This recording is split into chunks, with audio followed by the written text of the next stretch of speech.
we move on. Today, I want to talk about something very important. I want to talk about the youth. Okay? And if you don't know this, the youth are in the futures, my friend. If you are talking to these kids, these Gen Z kids, these Gen Alpha kids, they're into futures. If you don't know what futures are, that means gambling, essentially, right? Yeah, and I know some of you guys are going to be in the comments saying, "Hey, Phil, that doesn't mean gambling. You could invest in futures of gold and futures of oil and all that stuff, blah blah blah blah blah." But that is not necessarily the futures that we're talking about. You can invest in futures of hardline products like gasoline or oil and gold and stuff like that, silver as well. But there is a new market that people are talking about, and it is the futures market where it's more like gambling, right? It's more like gambling. You have Kalshi, and then you also have Polymarket, which is something that has been around for quite a while, but is now kind of being pushed out to a lot more people and being marketed a lot. You might have heard of Polymarket before, and the reason you heard of Polymarket is because in 2024, they were the app that was taking bets on who was going to win the 2024 election, and they showed that Trump was going to win in a landslide, and he essentially did, whether or not you think that voting was fraudulent or not. He did. He won. Okay?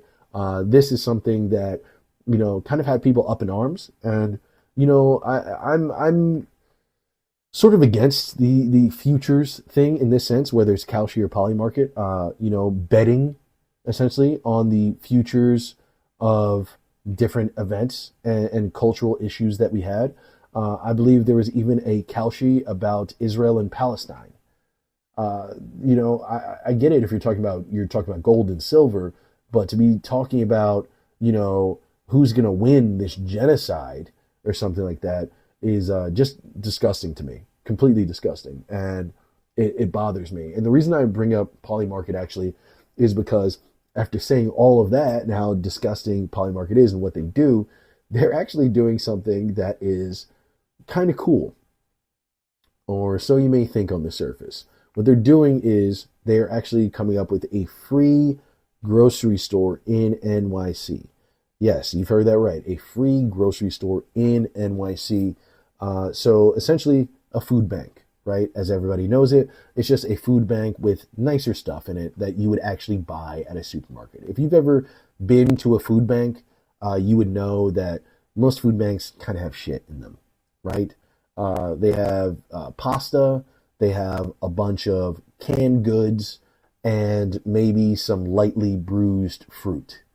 And that's it, right? Now, listen, that's not something you can be upset at when you're hungry. You need it, you have it, good, beautiful, amazing, right?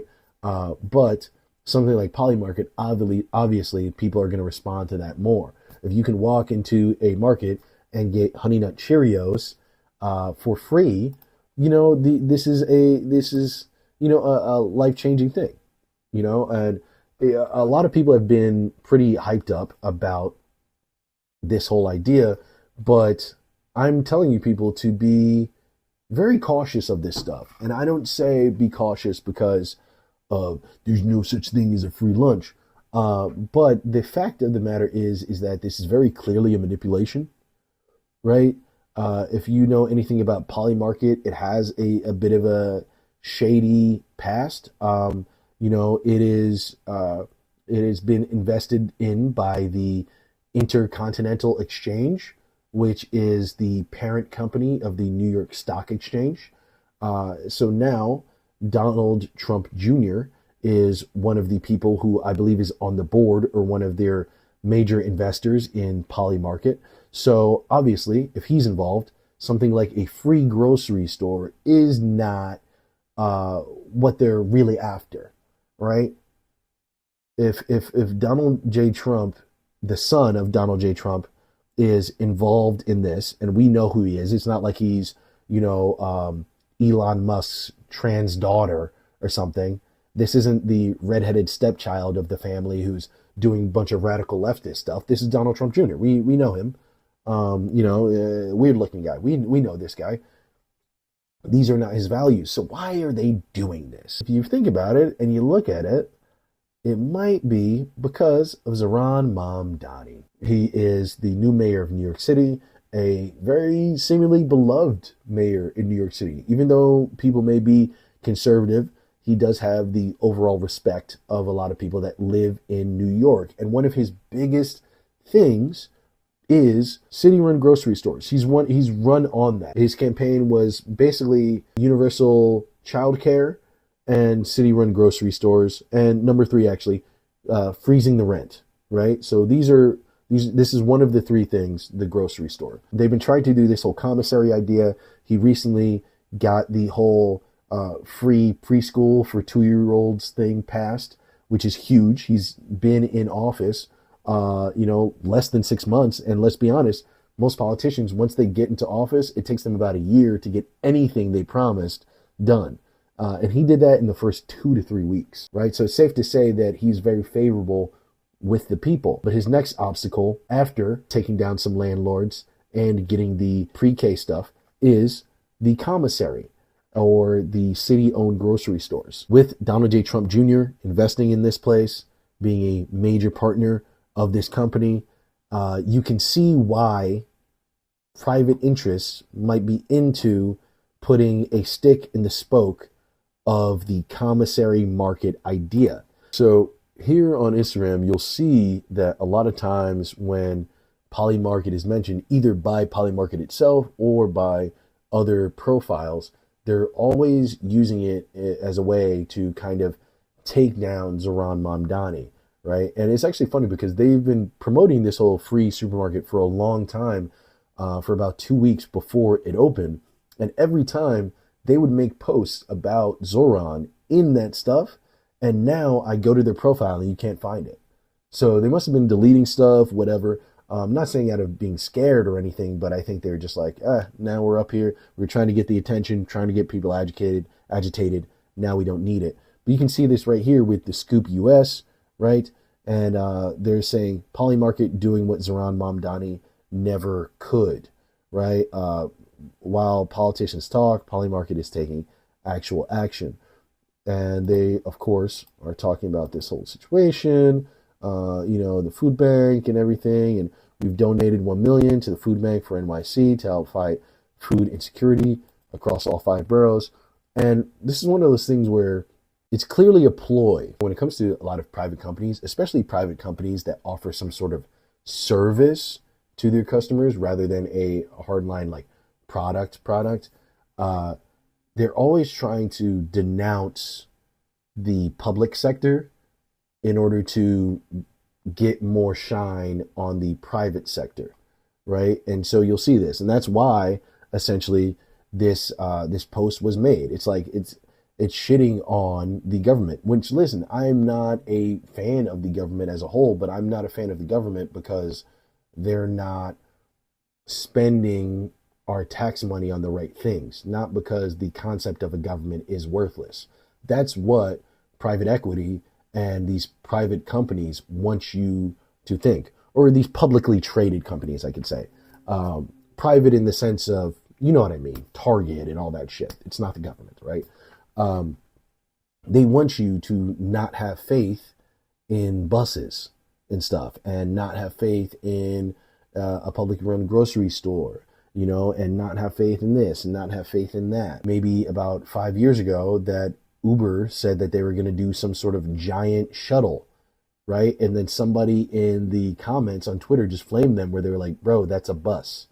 These people, they know that it's a bus, but it's intentional. It's to slowly brainwash you into not wanting things from your government and not wanting the government to provide anything for you, even though you're providing all the GDP and economy for the government. They'll pay politicians a lot of money in order to act in their interests and stuff like that, so that they slow down the public sector. The public sector becomes essentially useless, and then the private sector can come in, take over, get those accounts, and sometimes even get subsidized by the government to make these changes and to take these things on. And it's just a money grab. This whole entire Polymarket thing is just a marketing play. Everything in the private sector is made for you to have less faith in the public sector.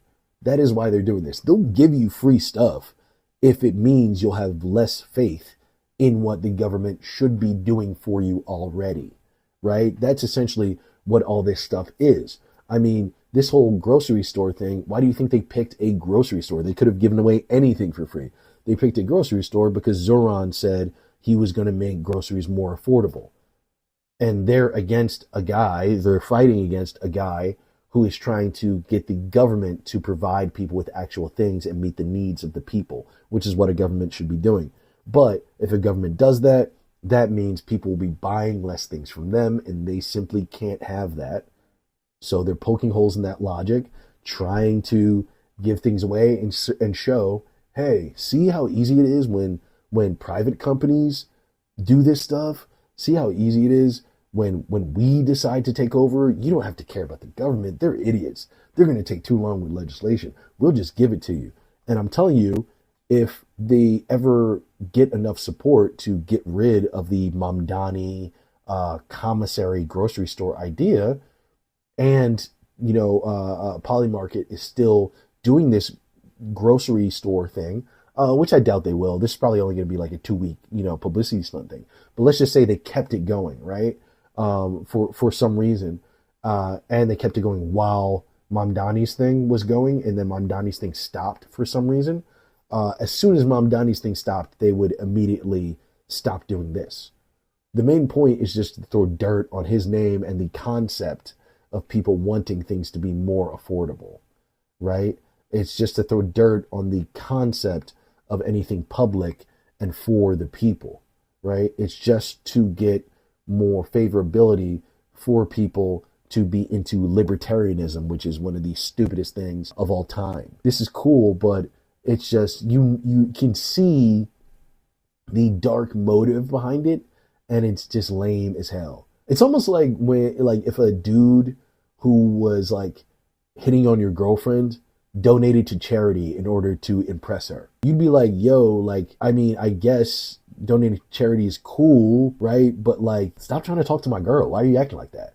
That's what this is. Giving away food at a grocery store is dope. I mean, honestly, money isn't real. I think we should just be doing this in general. That is insanely awesome. But I know why you're doing this.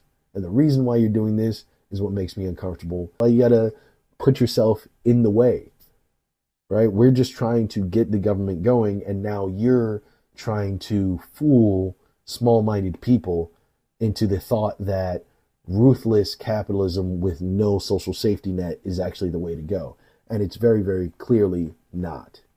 But yeah, it is what it is. The world is crazy. Epstein files, private companies destroying everything. This guy, you guys should really look into the whole Polymarket thing, because it's a bit dark. It's a bit dark. Donald Trump Jr.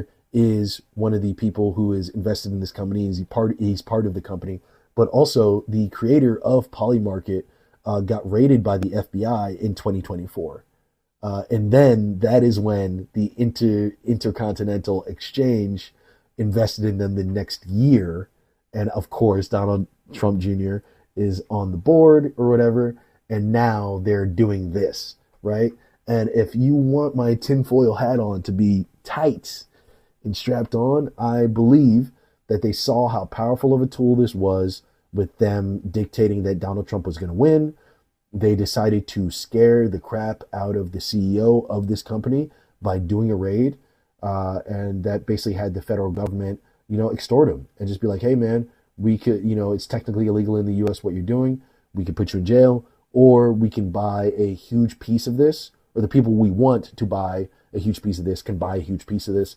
And then we'll essentially control it and use it as a way to control how people think. Yes, people will be betting on futures, but we're going to lean it in whatever direction and whatever answer we think is actually more probable. And we're going to push these things in real life as well, so that we actually do get these results. Therefore, every time there is a future leaning in a certain direction on Calci or on Polymarket, people are almost going to take it as truth even before it is, right? But that's just me. That's just me.